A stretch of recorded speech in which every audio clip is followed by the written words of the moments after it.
Hello and welcome to Media7. I'm Russell Brown.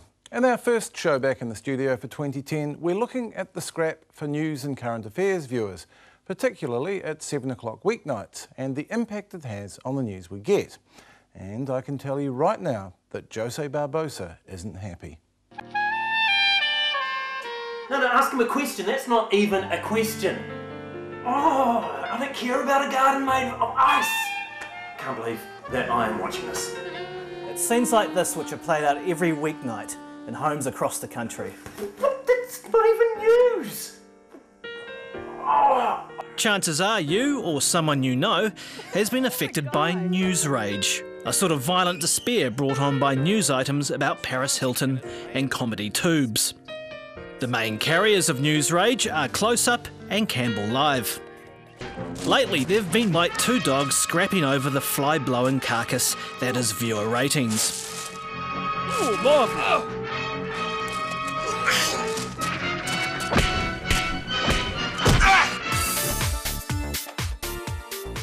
This is how Team JC started 2010. Tony Reid reported on one woman's campaign to sunbathe topless at the beach.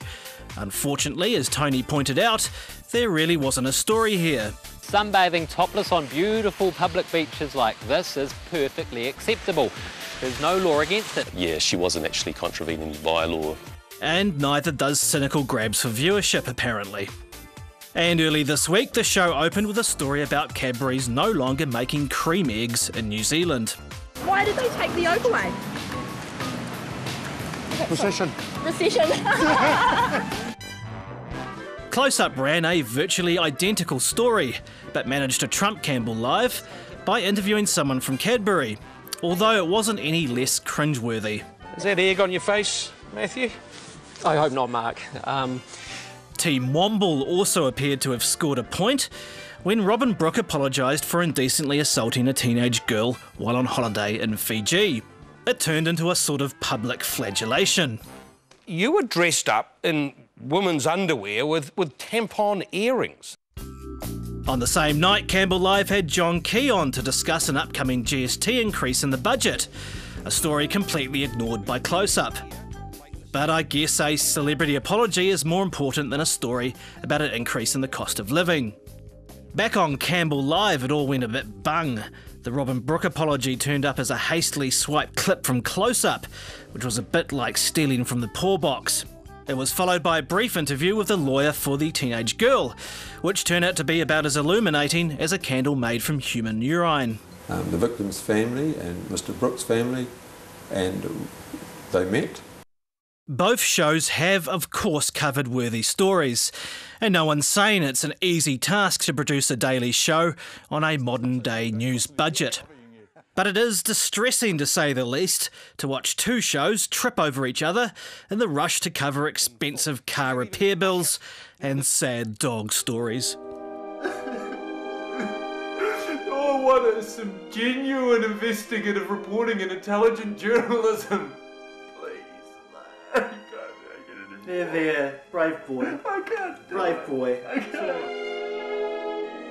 Perhaps the stench of desperation comes from the fact that they're not really in competition with each other. Maybe they realise there's a much bigger predator playing in the same jungle.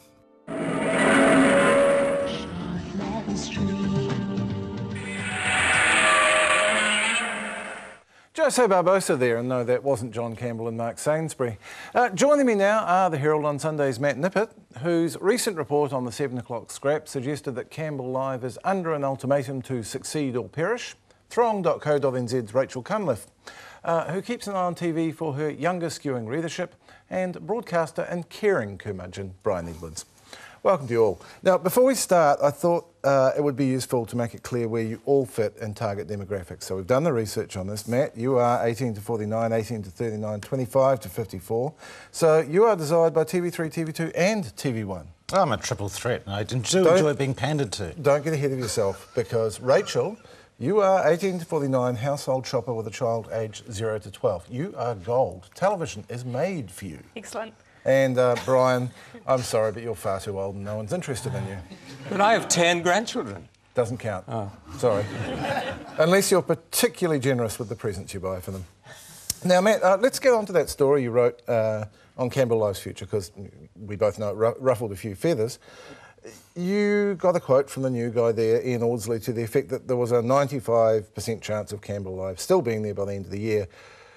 Your intro was, the future of John Campbell's current affairs show is up in the air. Was that a wee bit of a beat-up?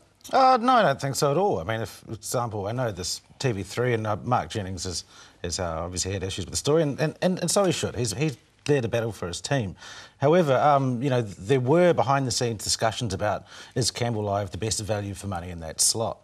And, you know, it's doing OK in the ratings, but certainly with a team of 40 to produce it, it's certainly not cheap. And I guess the real question in TV3's mind was, could we do something that rates about as well, but would cost less to make? Which was at 7, and I spoke to Mark Jennings, and he did say that had at 7 been a barnstorm in the ratings, then there might have been options. It got killed by Shortland Street. It got killed worse than the current affairs shows do. So he is now saying it's absolutely not going to be canned. Oh, that's good to hear. I mean, I think it's great having both shows there. They both keep each other on their toes, and I do appreciate a lot of the work that they do, and I think, you know, they tend to get the balance about right most of the time.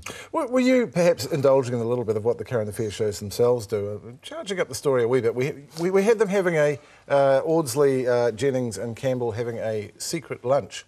It was on Ponsonby Road in the restaurant. Well, I guess... It may even have been Prego, in which case it wasn't at all secret. Well, I think that's certainly what I heard. But certainly the results of that meeting weren't discussed. TV3 were very loath to discuss anything about the future. Obviously, this is a commercial enterprise that relies on confidence and longevity, and certainly you don't want to be scaring the roosters, so to speak, and not getting any eggs. So it's hens that lay eggs, isn't it? Jennings put it to us that it wasn't an ultimatum, it was a rev-up, and if we're to take him at his word on that, I get the impression that the rev-up maybe has worked a little bit. Campbell looks a bit more vital back from holiday. Do you agree? Yeah, it's a really sharp show, and I think the introduction of Pip Keane with their background, particularly I worked with her a bit with Marcus Lush's show, and she's very keen to, you know, at least, you know, you do get these pieces, I guess you call filler. I think they're good quality human interest stories, but certainly they do try to get that one solid news angle each week, and they're doing particularly well at that. And as you noted, of course, they came back from holidays with the rather silly boob story, the topless beaches story. I was kind of amused that the producer of Close Up, Mike Valentine, tutted about that in your story. He seemed to have forgotten his boobs on bike story. Are boobs absolutely essential to 7 o'clock current affairs? Is that what we're seeing?